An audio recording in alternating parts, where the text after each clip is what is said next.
Today we are talking to Hali Pardue with Fourth House. We're going to talk all things Gua Sha, the skin, daily amazing rituals for wellness and beauty, and also how that ties into trauma work and moving things through the body, emotions, and healing, spreading out through how we do our daily routines, right? So, Hali. Hey guys. I am just first of all so excited to be here talking to you. I've been following your journey for a while, and it's really just an honor to be in your presence, honestly. I do all things skincare. Mm-hmm. I do it from a holistic perspective. So I'm using plants, I'm using oils, I'm using all of the wonderful things the earth has provided us to care for ourselves and just kind of have a peaceful moment of self-love every time you get a treatment or have a session, or even exploring how you can do this for yourself at home. Right. So what got you into this work? When did you start, and how did you feel the pull to be guided in this way? Oh, well, while I was in school, I kind of had this feeling that there was something missing. Right. I'm not getting everything that I want to know about. So I just started doing my own research, and in the holistic space found a bunch of great people on Instagram that are, expanders for people in this industry. And so I found all these really great estheticians and healers through Instagram that were doing this facial sculpting method called Gua Sha. Right. A lot of people say it a lot of ways. That's how I say it. Me too. However you want to say it is perfect because you know about it. Mm-hmm.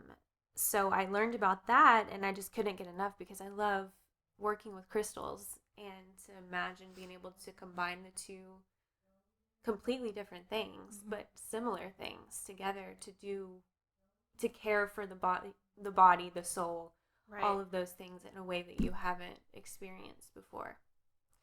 So I just kind of put my head down and just learned everything that I could. I did a training with someone I highly respect in the industry. She makes a lot of Gua Sha tools, amazing ones. So I did that training, and it's just a process every day to learn. Everyone's face is different. Everyone's structure is different. Right. So it's always exciting and kind of like detective work, just to go in and see where whatever's needed, release, finding that, and helping them through that. So define Gua Sha a little bit, its origins, what it really means. Sure. So it's Chinese. It's something that was done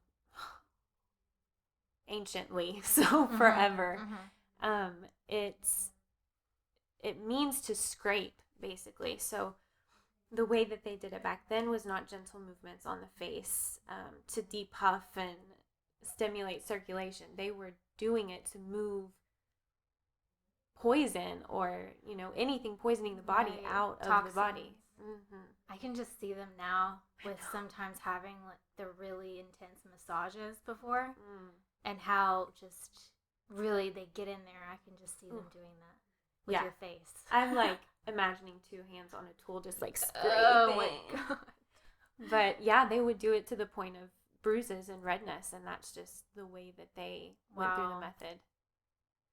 But it's just progressed throughout many, many years to be kind of what it is now, which is something so important in the holistic skincare world.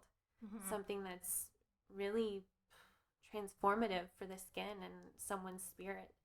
Gives you intention to have a self-care moment at the end of each day because it makes you feel so good. Right. And that's, for me personally, I have a rose quartz one.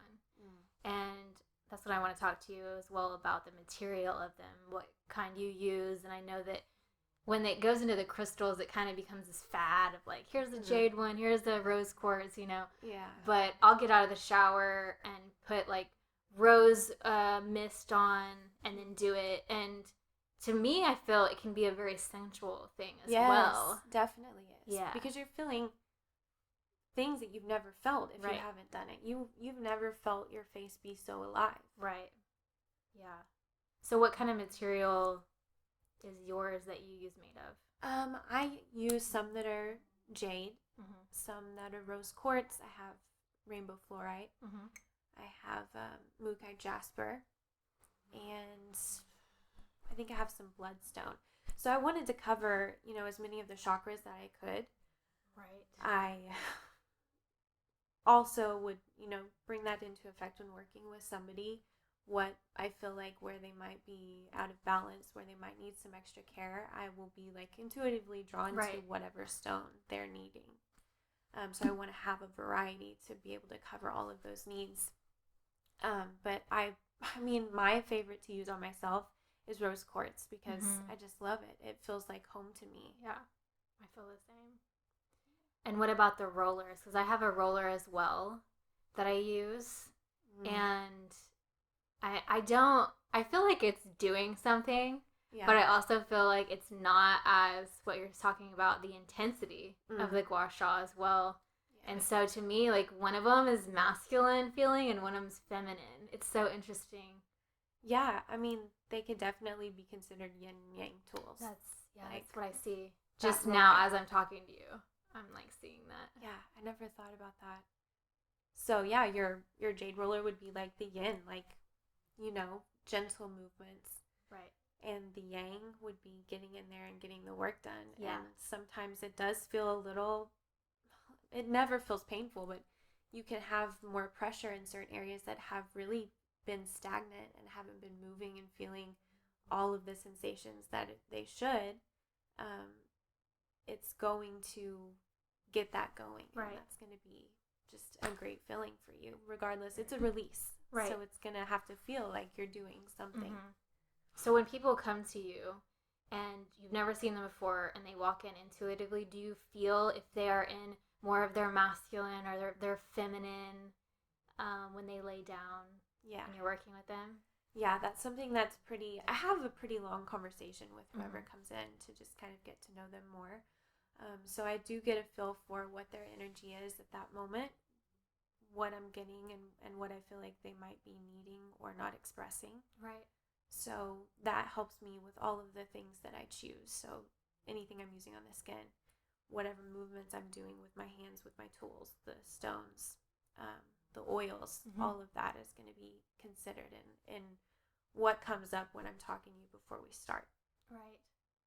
And so, the purpose of a lot of these conversations for this Frequency Fortress format is to highlight the people right now, specifically in Oklahoma.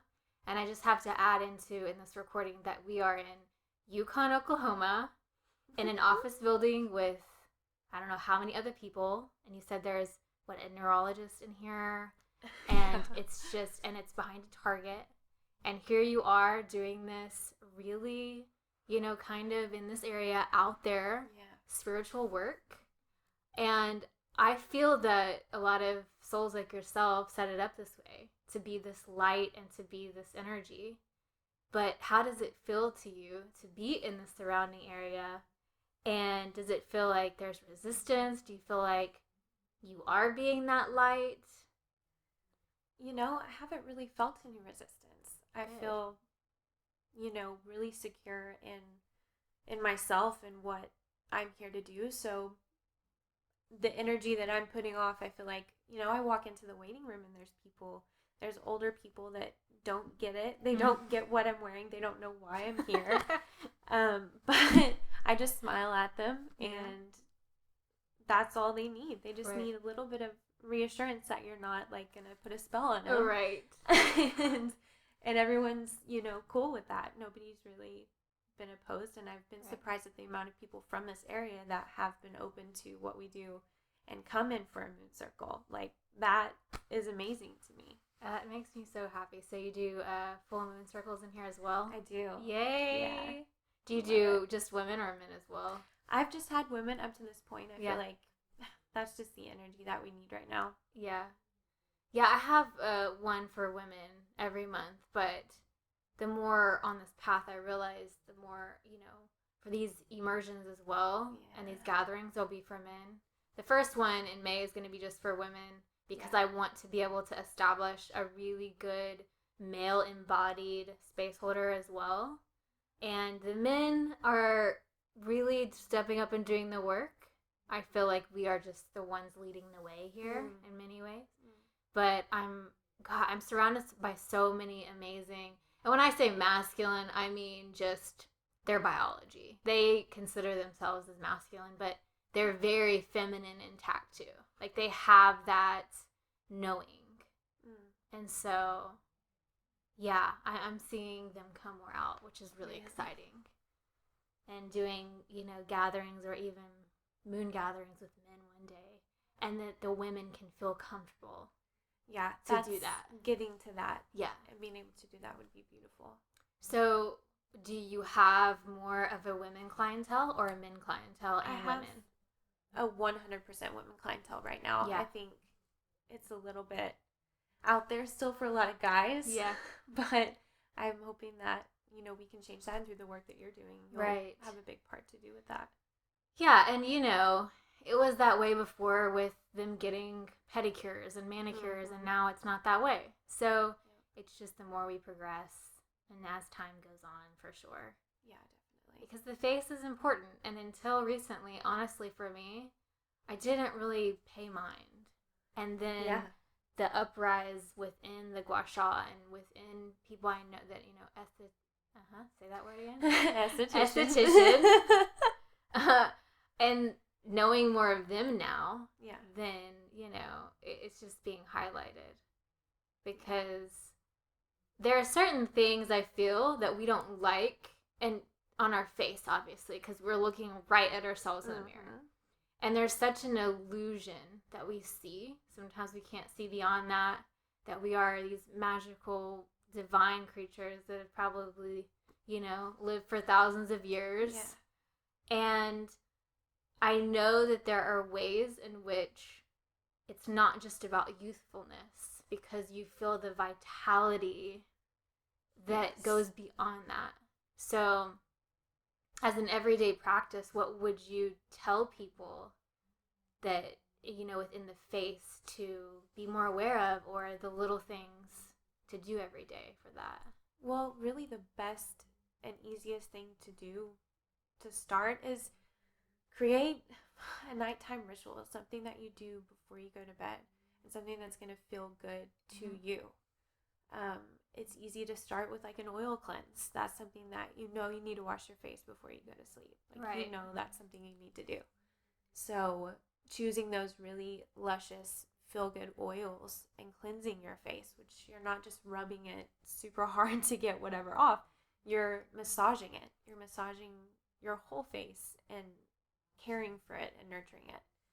So that is something that I would say to start with. Like any kind of self-love, self-care ritual is going to have to be something that makes you feel good, or what's the point?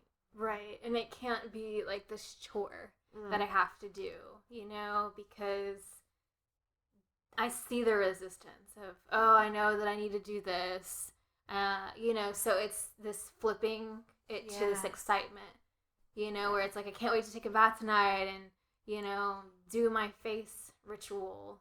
Yeah. And so it's definitely a mindset flip and to get out of that program. So how did you do that for yourself and practice that to where it was certain things weren't this whole self-love chore, that it was really deeply like, I'm going to do this because it feels really good? Yeah.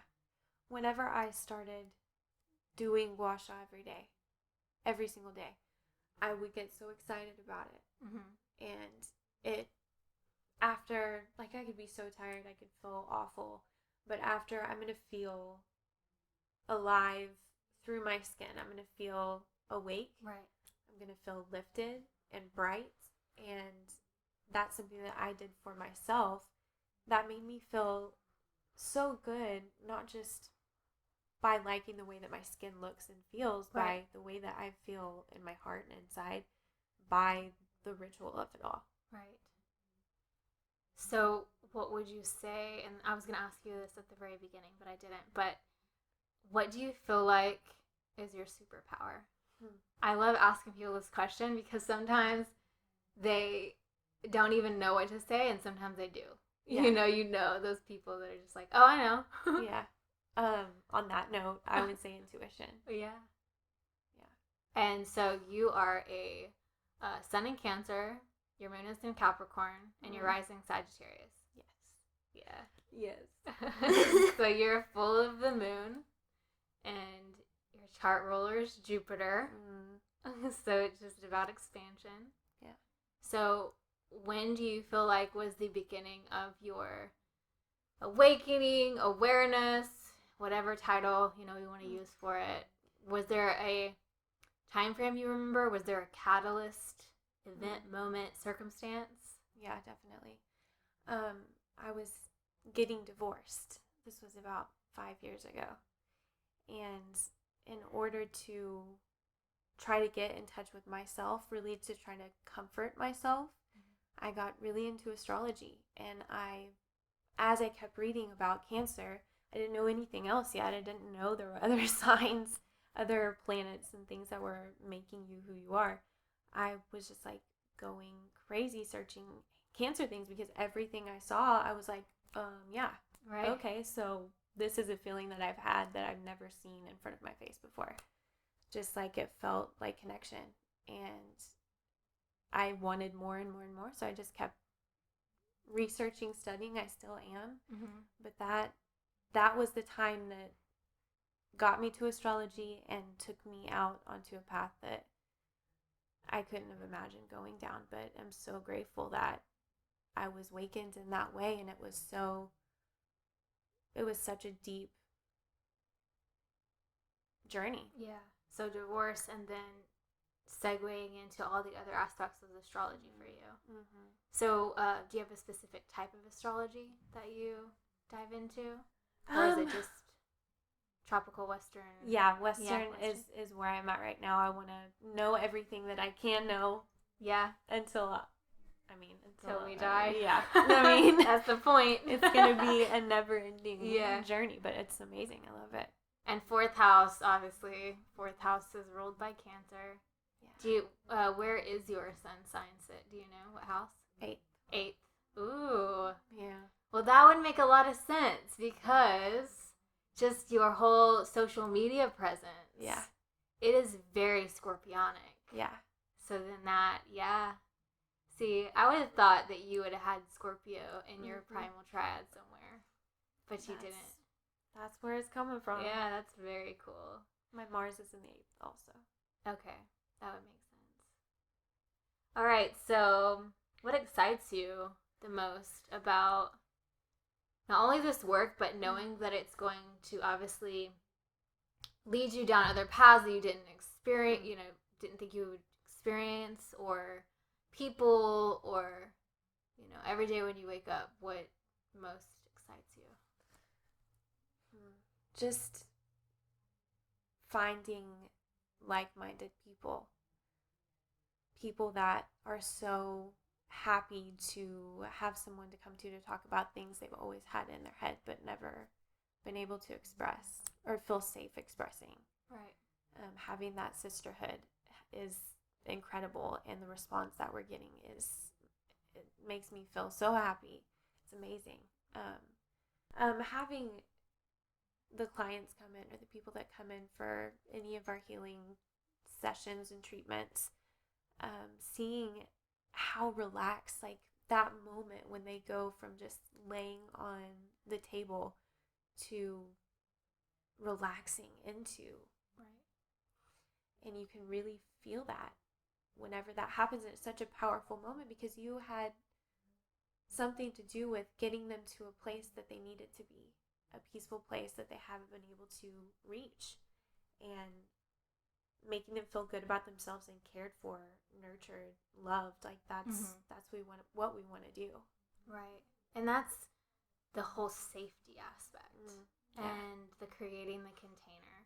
Because even though we're in this office building, there's all these other energies, even though it's wellness, there's a lot of, obviously Western medicine in here more so. Yeah. But I still feel walking into your office space with the incense and the salt rock lamp and the, the rugs, and it's just very, very comforting.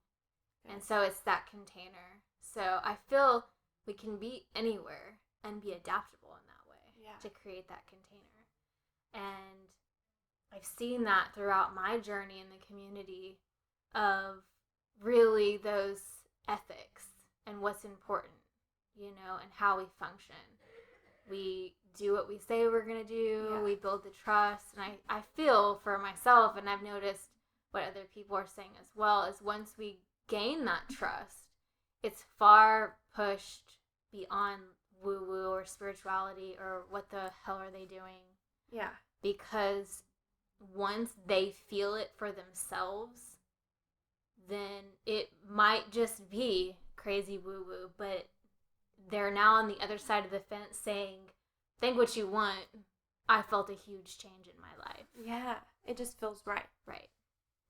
Yeah, so I see now, and when I'm myself very sensitive to surroundings and energy. So if I go somewhere, I may not go back just because of that. Yeah. It may not have to do with the person at all. So what do people feel when they come into your space and they're new to all of it, and then they walk in here and they may not even be used to, the decoration types and all that. What do you sense from them? Well, I've had all different types of people come in, and they've all felt relaxed and comforted. It's cozy. It's airy. It smells great. There's tons of candles. You can't really deny the positive and great energy that's in the room. Right. Yeah. Yeah, so what has your work taught you about yourself?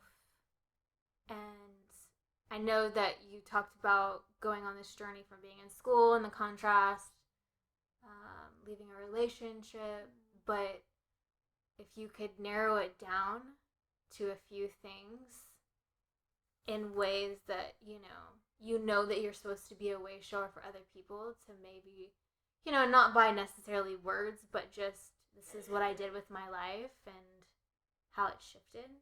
Yeah. What stands out to you the most? That I want to heal. Mm-hmm. That's what I'm here to do. That's what I need myself. And because I need to heal myself so badly, I want other people to do the same for themselves. Mm-hmm. I want them to understand that they're not alone in what they're going through. That it's something that we all experience in some way or another, and we don't know how to deal with it unless we look inside and see what we truly need and acknowledge the feelings that we're having or the feelings that we're hiding. Right. What do you feel like in your cognitive understanding and knowing that you had to focus on the most was in your healing process? Self-acceptance. Mm-hmm. I feel like there were points in my life where I didn't know who I was, and I didn't like who I thought I was.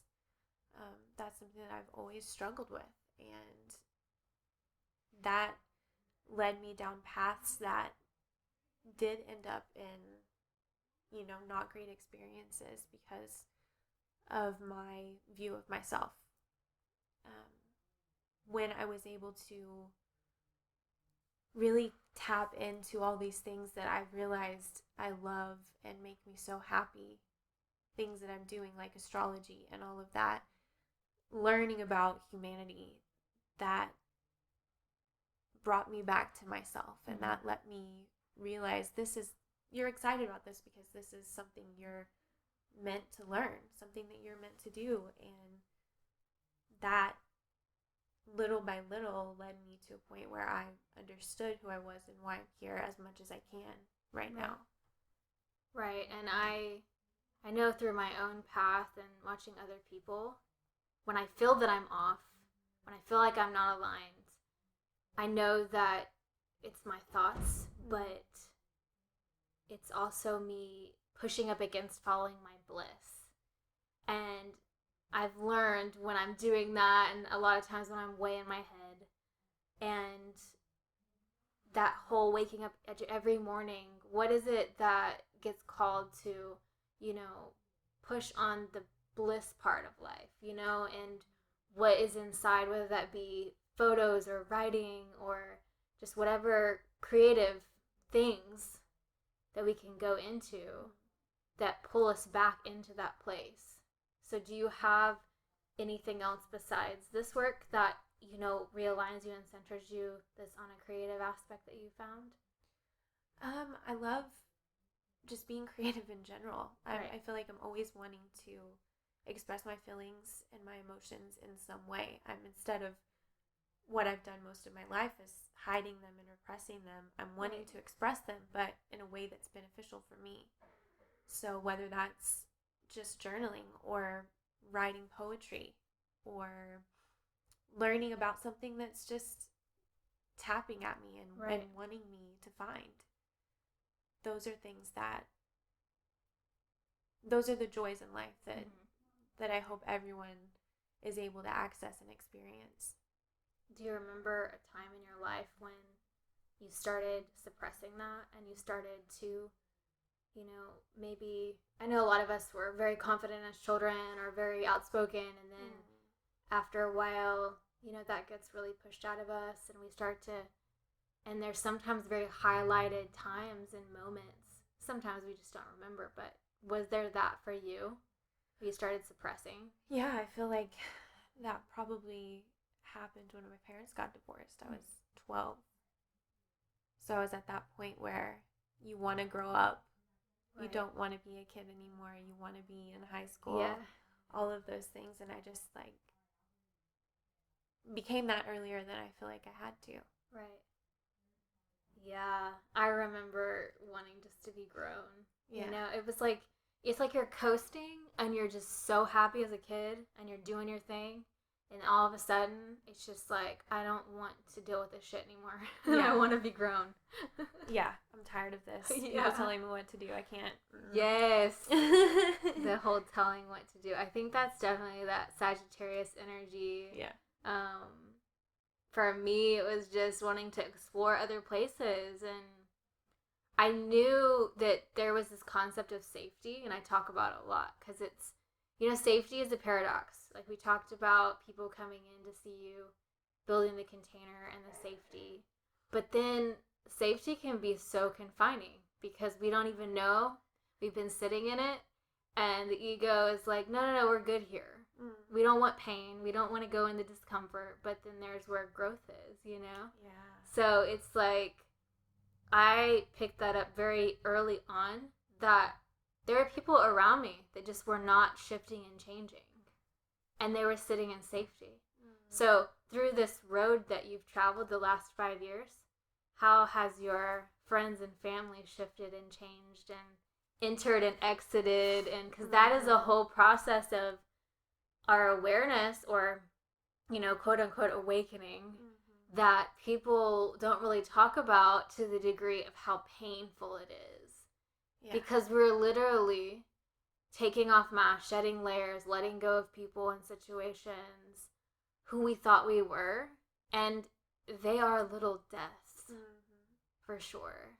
Yeah, definitely. I felt that. I definitely did. So yeah, I felt a shift. When I felt a shift in me, I felt a shift in everyone else. I was aware of the boundaries that I needed with certain people because of how they made me feel. I was able to actually realize how I felt about it instead of worrying about what they're feeling. So whether it was not talking to people anymore after having a bad experience, an experience that made me feel a way that I didn't want, or just pushing back or taking a step back and not engaging with them as often, that has helped with my peace of mind so much because I have the power to say no, and I don't have to be around people that don't accept me for me, and if they think that that's weird, I don't really give a shit. Right. They have their own beliefs and I have mine, and I'm just gonna stay true to that. I don't need anybody in my life telling me what's normal. Right. Well, and then too, I feel we get so much more understanding of truly what projections are, and we sort of take a step back. We see what was necessary, who showed us the contrast. Yeah. But I feel that, especially right now, with the energies that are happening, it's like this constant influx of evolution. And even in the last few weeks, it's been major. And I feel the entering and the exit of people is always continuous. But for some reason, it does not sometimes feel any easier, because it's like, okay, I've been on this journey really intensely for 7 years now, and it still feels the same when people exit. And so I feel that that's when these self-care rituals and, breath work, meditation, yoga, Gua Sha, any of these things that we're speaking of come into play. Yeah. Because they are redirecting and recentering our energy. Yeah. It's being present and here. Right. And feeling whatever you need to feel in the moment. There could be things that you need to hear in your head that you're not going to hear if you're just trying to keep yourself busy. Right. I just saw a meme that I reposted. It was like, your spirit guides are trying to talk to you all damn day if you just shut the fuck up. And I'm my God. See, I feel that that's too, I'm always going to be that sort of rebel anarchist in the whole spiritual world, because I'm always going to be my human self, because we're here for such a short time to be human, but knowing that we are so much grander than that. We're these infinite beings, and just being this floating spiritual being for me is not feasible in the life that I want to live. I know. Because I still am very much human and advocate for people being human. So how do you, when it comes to people's skin and their routine and care, how do you advocate to them still be human, eat what you want, live your life how you want to, but just know that certain things might flare up your skin, certain things might cause inflammation, this is what might start to show up after you have had this progression of these daily, how do you speak to them in that way, and where it's not judgmental, it's not telling people what to do, I'm never going to tell you what to do. Right. I'm never going to say, you have to do this to your skin, or you're just ridiculous. Like, you have to do this, like washing your face. I want to say that sometimes, but I don't. Whatever you're going to do, you need to enjoy what you're doing. So there shouldn't be this strict diet that you should follow if you want clear skin. There's room for everyone to do what they want to do. Right. I think it's all in the ritual of it. It's making it that safe space for you during the day or at night to take care of yourself and have that moment and feel the sensations of what you're doing. That's where the power of skincare is, because when you're doing that, you want to do better for yourself. And it's not just in that moment, it's all the time. You think, well, this is making me feel so good right now. This is such a great thing that I'm doing for me. Why don't I do this, and this too? Right. So when people come in different emotional states, and maybe that their skin or inflammation or things, that puffiness is because of that, crying a lot, or stress, too much salt, all of those, how do you see that manifest emotionally in the face? This is what I'm really curious about, because, like I said, I've always had the darker circles under my eyes, but since I was little, my mom has as well. Yeah.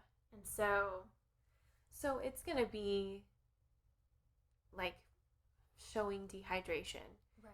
It's going to show breakouts along the jawline. That's going to be where it's most common. And if it's due to stress, those are the kind that last forever, that hurt, that are inflamed. And there's really not a whole lot that you can do to prevent that other than de-stressing, other than self-soothing, coping with whatever's going on. Right. Meditation, making sure you're relaxing and getting enough sleep. That's what's going to make a difference with stress-related breakouts and the dehydration of everything as well, because whenever you're in those kind of states of mind, you're not caring for yourself outside of just caring for your skin. That's... And in dehydration, and speaking on that, because I always know, and I always remember, because my mom would be like, press on your finger and see if it's, sticks in, and you haven't drank enough water today. Like, there's no, buoyancy to the skin. How much water would you suggest for skin vitality and health for people to drink every day? I would say between 8 and 9 cups of water, or tea, tea it can be dehydrating too, but if you're doing it mildly. Yeah. It's a diuretic. Yeah. I just pee so much, and I love it. I love tea so much. I know. I love it too. But making sure you're hydrating yourself enough to the point where you know that you're making the effort to drink. You're not just doing it whenever you're eating or you just first wake up or something. Right. Being mindful about that. So let's talk a little bit about environmental pollution. And when we're here in the city, so we're in Yukon right now. I live in the Paseo area, and versus my mom lives in New Mexico. She lives in between Albuquerque and Santa Fe in the mountains. Oh my gosh. And the altitude's different. Everything's different there. But here in Oklahoma, and sort of just speaking on that in general, there's so much we pick up on out there in the world. That's floating around. We can't become too manic about it. We can't become too crazy and weird about it. But what is a really good oil?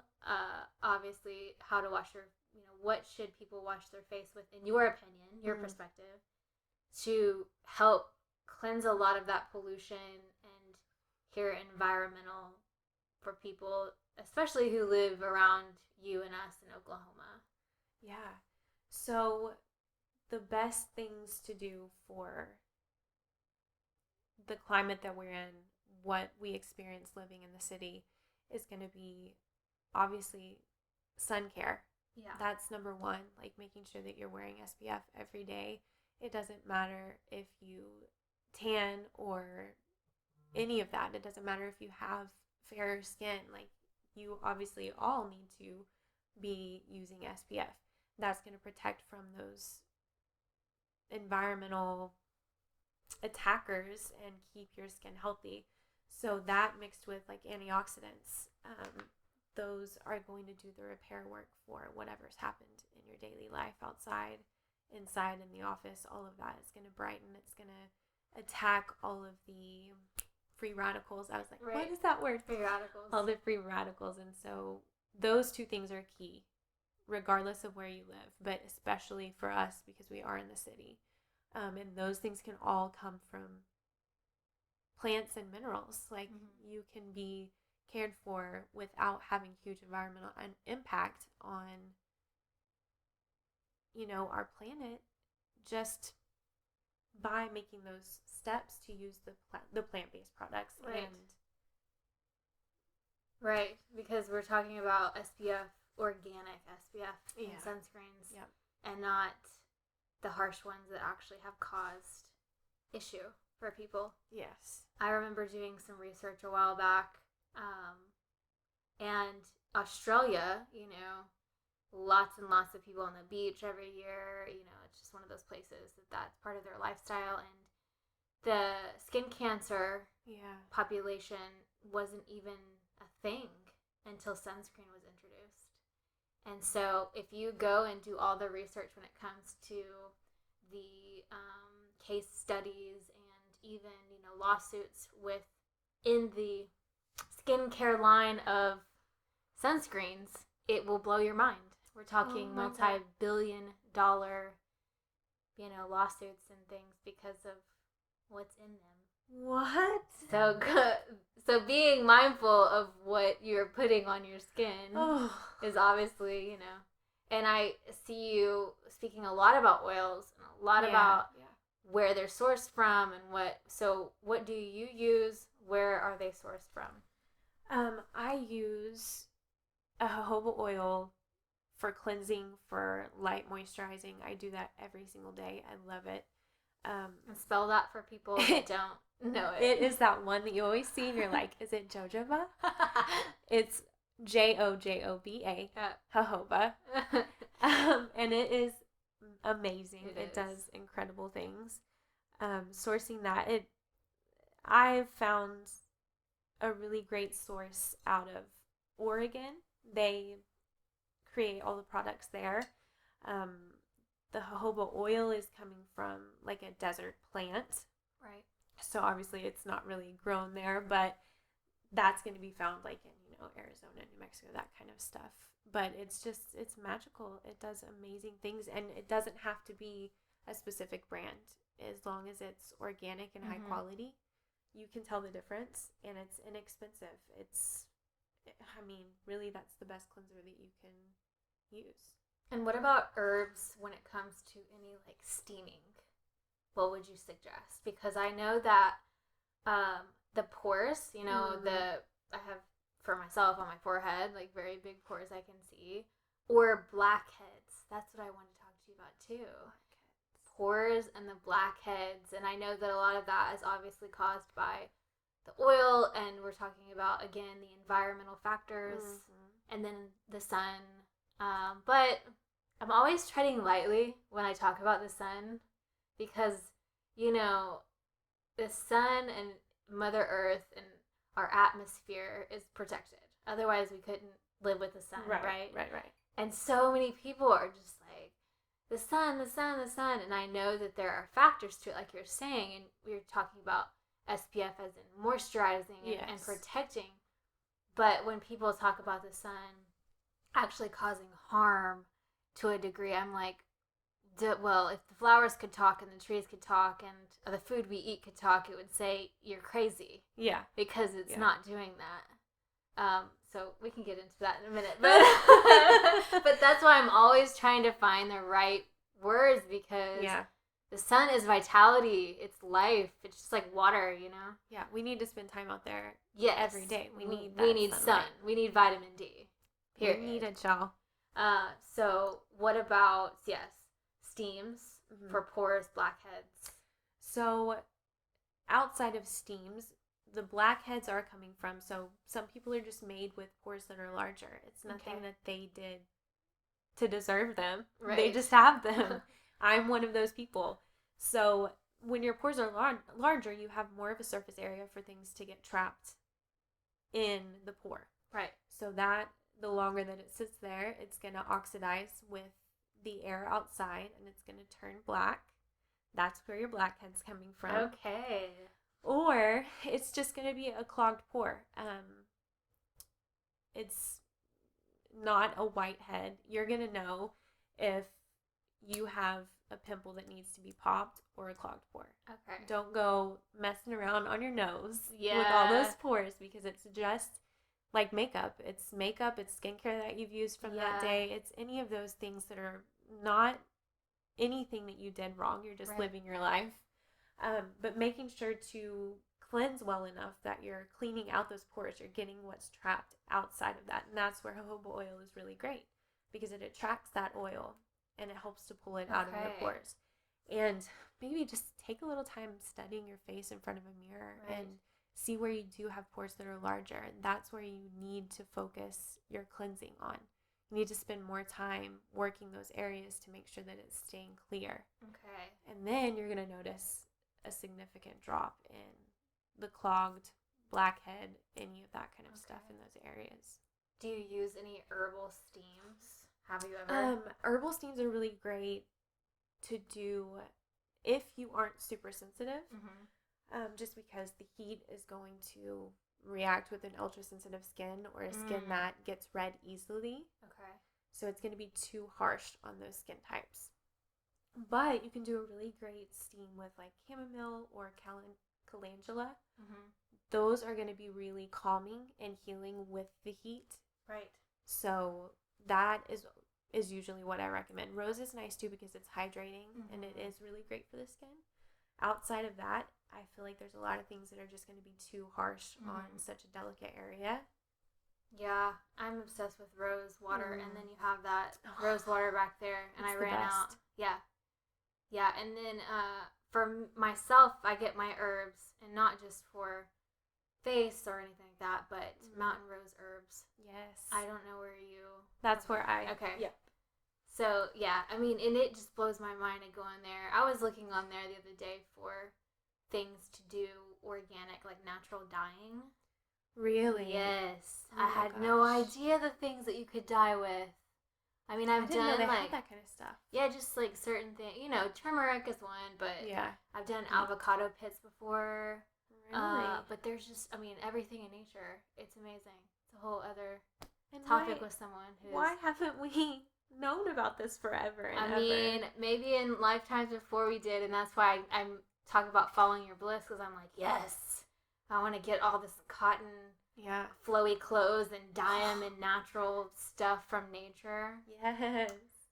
Which is what, you know, in speaking to you about the elements in nature and alchemy, you know, that is what Frequency Fortress is. Yeah. You know, the frequency that we are, that we omit, that we're constantly swaying in and out of to different degrees, and the fortress meaning your body, your environment, what you surround yourself with. So it could be physically, it could be metaphorically, and so it's really just relearning yourself through the elements.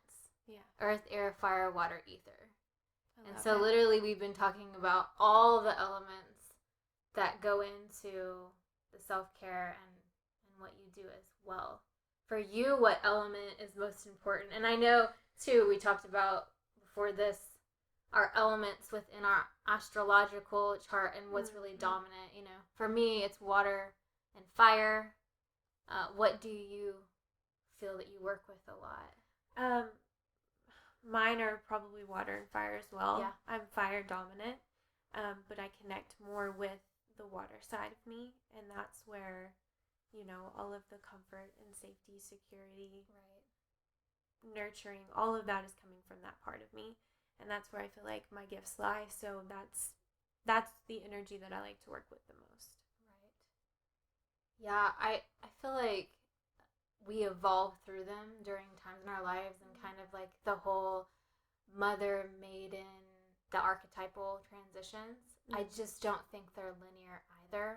I think we go in and out of many different phases in our lives. Yeah. I do also want to talk about the people that have the dark circles or the bags under your eyes, and I've seen all kinds of stuff on Pinterest. I would go on there and I'd be like, okay, I gotta make this concoction of baking soda and this and this and that, you know, and like all that stuff. Yeah. So what do you do for clients? What do you suggest for people that struggle with this? Like we said, some people have more bigger pores than others. Uh-huh. And then some people like myself just always have that, and my son does too since he was little. So what would you suggest? Well, probably number one is going to be sleep and water. Mm-hmm. Some of it is hereditary, so there's not really a lot that you can do. Mm-hmm. But the Gua Sha is amazing at under eye circles and any kind of puffiness that you've got going on. If you work with the tool right underneath where you kind of start to get dark, right on top of the puffiness, you're going to move slowly and work the extra fluid out. Okay. And you'll see like almost instantly a brightened eye. You're going to look open. It's not going to be as puffy, which is going to make it look less of the dark circles underneath. Okay. I was looking at my favorite thing to use for under eyes on my clients and on myself is from Heart of Gold. It's Sky Compass Eye Balm. I cannot say enough good things about it. It's incredible. I used to look like a zombie, and now it's like helped so much. Really? It's like a really rich oil, but once you start to put it on your fingers, it just like melts. It feels amazing. And it's got things like butters, like heavier, more nutrient dense ingredients to go underneath the eye, because your skin is so delicate there, and that's where you're going to start to show dehydration and aging. That's where you want to focus so much of what you're doing to your skin. Yeah, and I just remembered what I was going to talk about when it came to hydration. Yeah. Because we're talking about the sun and the misconceptions, and then also about water. And I'm also one of those, like, crazy people that I know when water doesn't taste right. Yeah. And, I mean, this, of course, that's the best the water. Mountain Valley spring water in this big, giant glass. Yes, this is my favorite. But, and this is what a conversation I feel like is going to come up more and more. Yeah. And I feel that when we're talking about the skin and we're talking about the self-care of it, there's basic foundational things. There's sun and vitality, and there's water and hydration, and then there's stress levels and emotions and things like that. But live water, when I talk about like water that's alive, and people are like, what the hell are you talking about? And I refuse to drink tap water because of the fluoride. You know, I try not to do any fluoride. And it tastes horrible. It tastes really bad. I feel that I can tell when water tastes sweet, which I feel is weird. And I don't know whether that's because it might be well water, but I'll really know when water's off. And then I didn't know this until not very long ago, but I would go through my house and there would be cups of water everywhere. And it made me think of the movie Signs. Oh my god, I was just about to say that. Do you remember? So you're doing it for a reason, don't stop. So she would be like, in the movie, that has amoebas in it. And I'm like, I'll never get that out of my head. Because, so I would get water and I have it sit out. And then I'd forget about it too. Yeah. And then I would go get another water.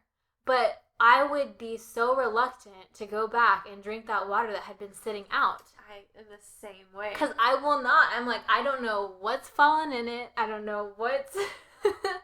So I feel that it's not in my head.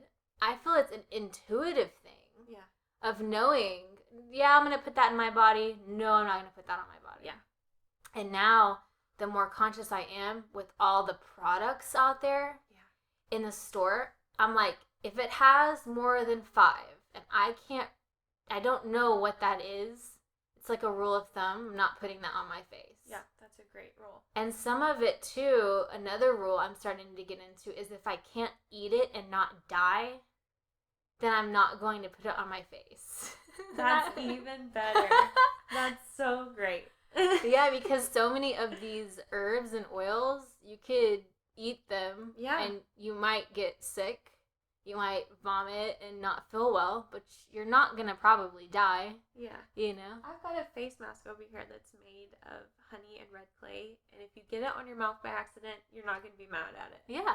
It just tastes like honey. Yeah. And I feel like this is where we're getting back to when I talk about the elements and what this format stands for, is that this is back to primal, native, innate living. Because we knew how to live off the land before. We knew how to heal ourselves with herbal remedies. And I feel that there are women like you and I that are here doing the work that know that. And we may not remember that we know that yet. Yeah. But if we hone into the little things, like how I'm leaving water glasses everywhere because I'm like, that's not water, it's alive anymore.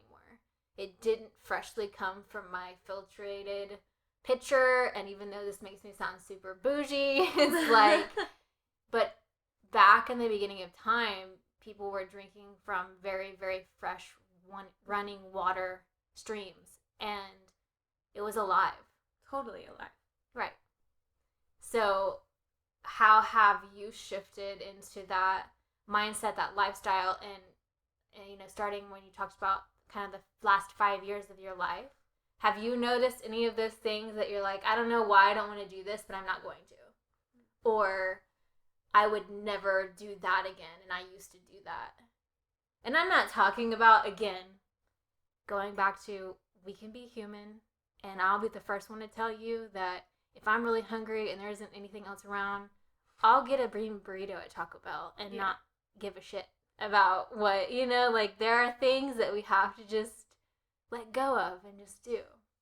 But for the most part, I'm super conscientious of what I'm putting in my body. Yeah.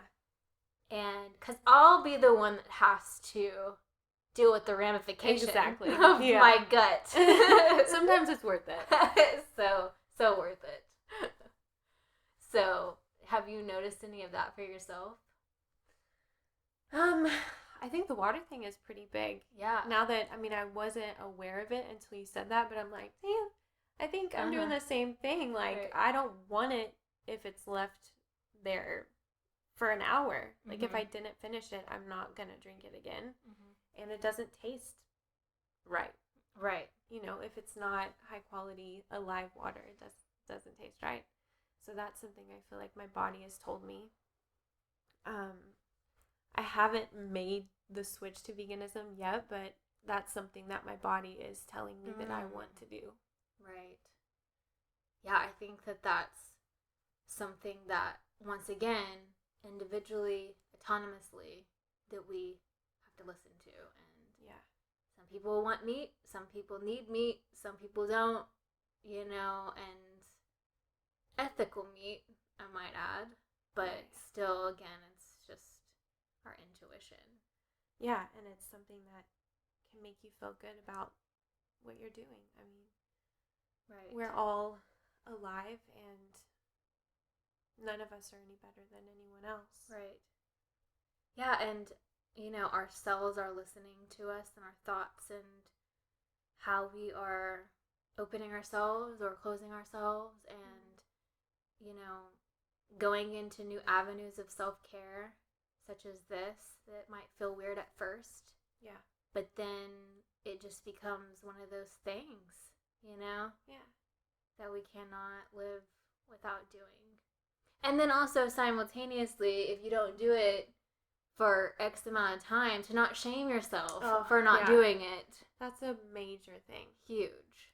Because we're all doing that in some way. Right.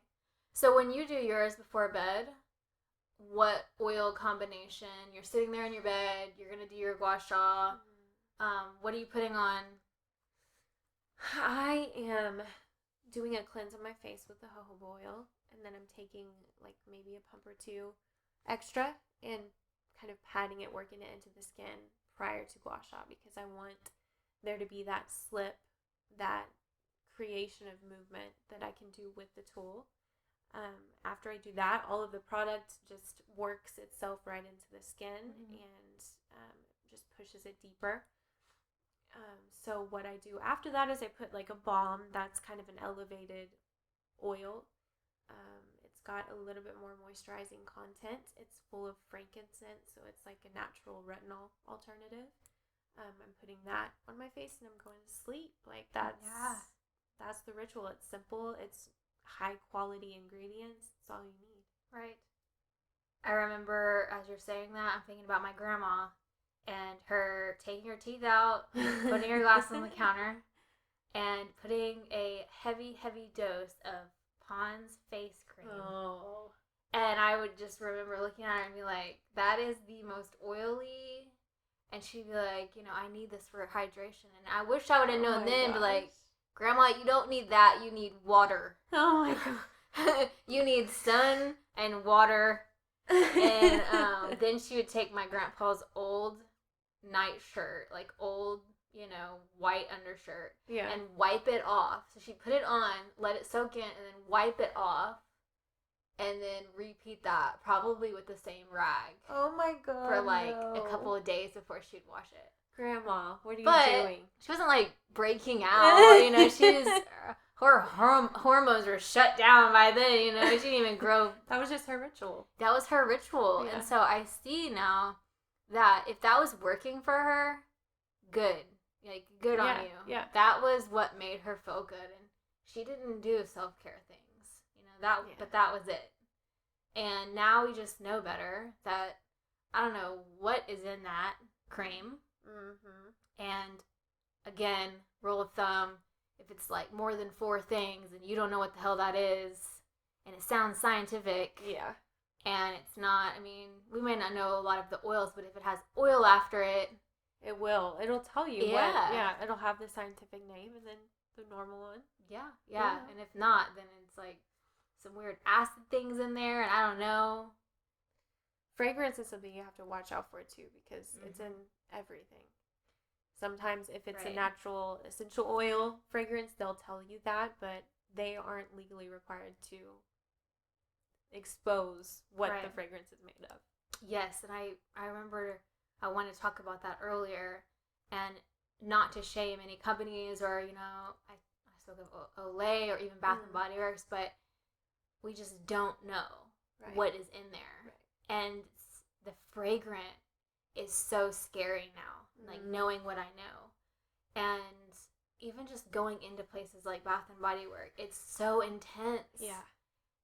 But yeah, again, we don't know what the names of the things that are in those ingredients are.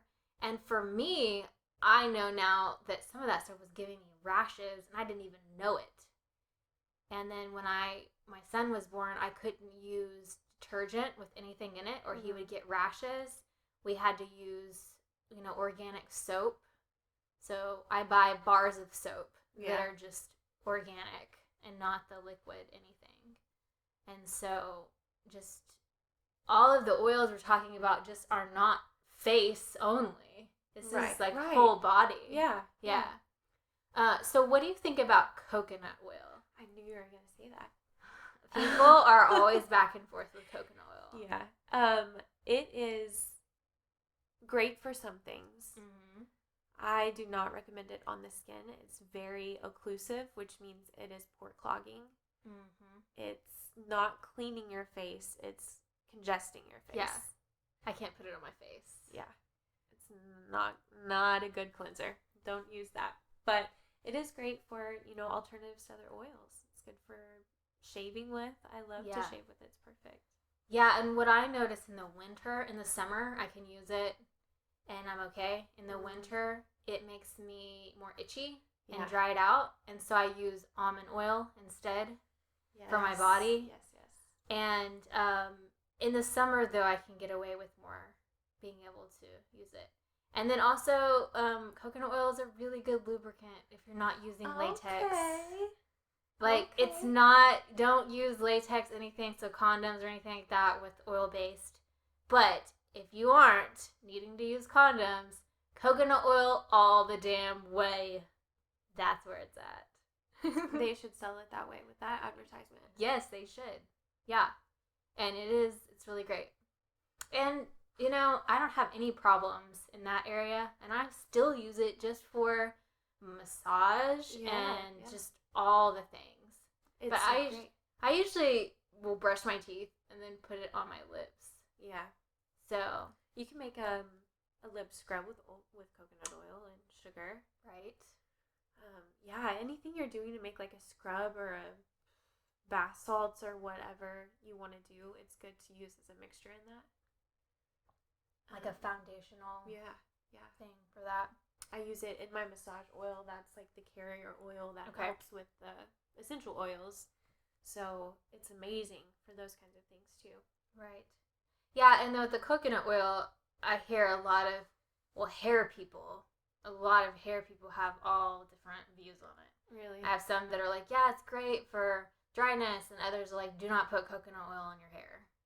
So, don't really ever know. I think it's just what best works for each person. Yeah. But I would not use it, like you said, on my face. Yeah. It would be like my grandma's Pond's face cream on my face. Yeah. Would just... You'd have to have a very special type of skin to be able to handle that. Is all I'm saying. Okay, so I guess let's talk a little bit about your services specifically, what that entails, how long they are, and how people can find you. Okay. so we offer different facial rituals. Each ritual, so I have an hour and an hour and a half, and then I have a 2-hour, which includes Gua Sha lesson. That is at the end of the facial after you've kind of felt what it feels like, and then you kind of learn a specific routine that you can do on your own at home. I always include aromatherapy, meditation, Reiki, Gua Sha, and a little bit of reflexology in every facial. I try to use, parts of each modality that I love just because I want you to experience it all. I know the boundaries between overdoing it, so we're working in ways that relax your skin, relax your nervous system, right, and then stimulate your cell turnover. So we're doing that through the Gua Sha, but everything else is just relaxing all parts of mind, body, soul. And we do a really in-depth consultation before, not necessarily a consultation, more like a conversation. We talk about your skin, of course, how it's been feeling, how it feels that day, what you've been doing at home, what you can do to change certain things, kind of tweaking your at-home routine. We talk about astrology. I always get birth date, time, place, if I can, if people know. And then I do a little analysis of their chart. We talk that over. A lot of people are familiar with a couple of things like sun, moon, sign, but not the others. So we kind of go into that, and it's usually pretty shocking for them to find out the information. And then we talk about how you're feeling inside, like what your emotions are, what your stress level has been like, just what's going on in your life that's bringing you to 4th house that day. We use that as part of our focus during Reiki and choosing the crystals that we want to work with the client. So we want to have a good idea of how they're feeling. A lot of people feel comfortable enough to just kind of relax, and if there's things that they've been wanting to get off their chest and just say out loud, they'll do that. We're holding space for them, just letting them express whatever they need to let out and feel the best that they can before, after, during. Right. Yeah, because it's highlighting, the heart and throat, I feel like, are really intensely connected, but then you've got, your third eye, your crown, so it's just this whole upper, the higher chakras, and it can be intense. Yes, it can be just like, I went in for a facial, but ended up feeling like, wow, I went through like 5 years of therapy and cleansing and release. Everyone always apologizes, like, no, you're not my therapist, but I'm like, I can be if you want me to. Just talk to me. I'm here. Do you have people have this emotional release too? Because I have a friend who does the cupping, and a lot of times, especially for women, when she goes down to the hips and the butt and the thighs, it's where we store a lot of that trauma and shame in the pelvic floor. And do you find that people have this, like, why are my eyes watering? Why do I feel like I want to cry? Yeah, a lot of people will do that, but they won't tell me about it. They don't want me to know because they think that it's weird, but it's not. Like, that's what we're doing. That's part of the experience, especially with Reiki. It's working on so many different areas that have been neglected and are imbalanced for you, that you have all these feelings come to the surface you didn't realize you had. Right. So any emotional thing that you experience during a treatment is totally normal and welcomed, because we want you to have that release and feel safe enough to do that. Right. That's amazing. And again, that's part of this whole safety and container, which is definitely felt in this room. So that's amazing. And so you can find you on Instagram as well? Yeah, I'm on Instagram and Facebook at 4th House Holistic. Our name is just 4th House, but we are posting a lot of things daily. We like to offer a lot of motivational things, things to make you just stop and think for a second. Right. I post a lot of videos trying to give you some insight on Gua Sha and how to use that for different parts of the face. So we'll continue to do that, because I don't want anyone to feel like it's difficult. Right. Because it's not. It's incredible. It's transformative. It's easy once you know what to do. Once you know what the purpose is, everything just kind of falls into place. Right.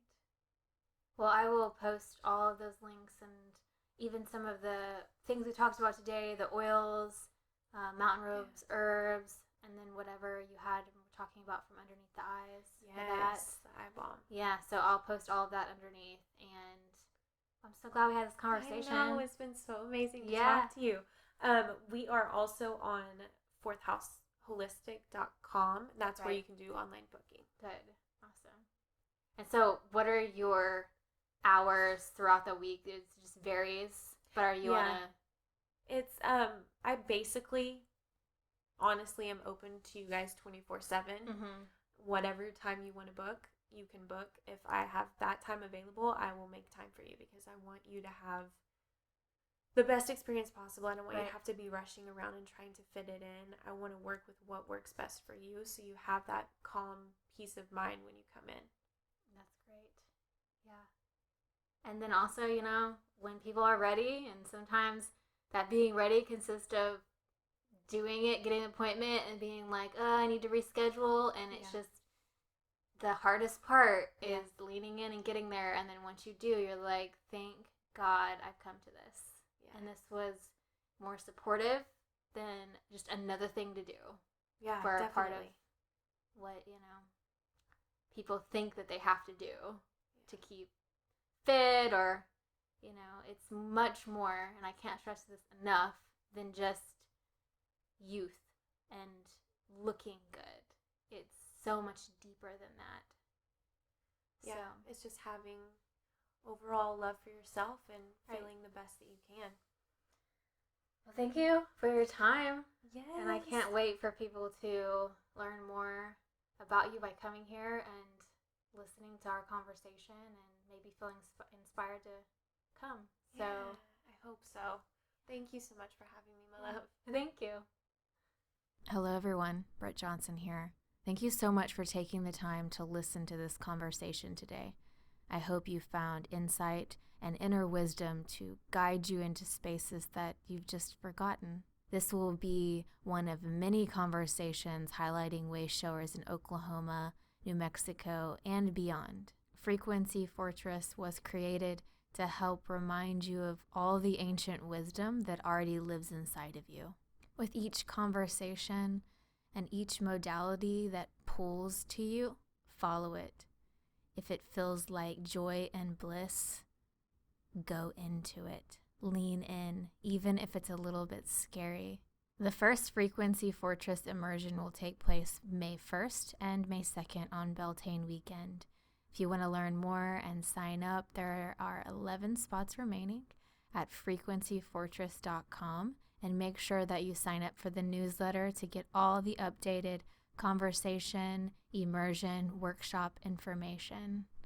And as always, I hope that you remember that you are divinely loved, guided, and seen, and thank you so much for taking on this human experience once again.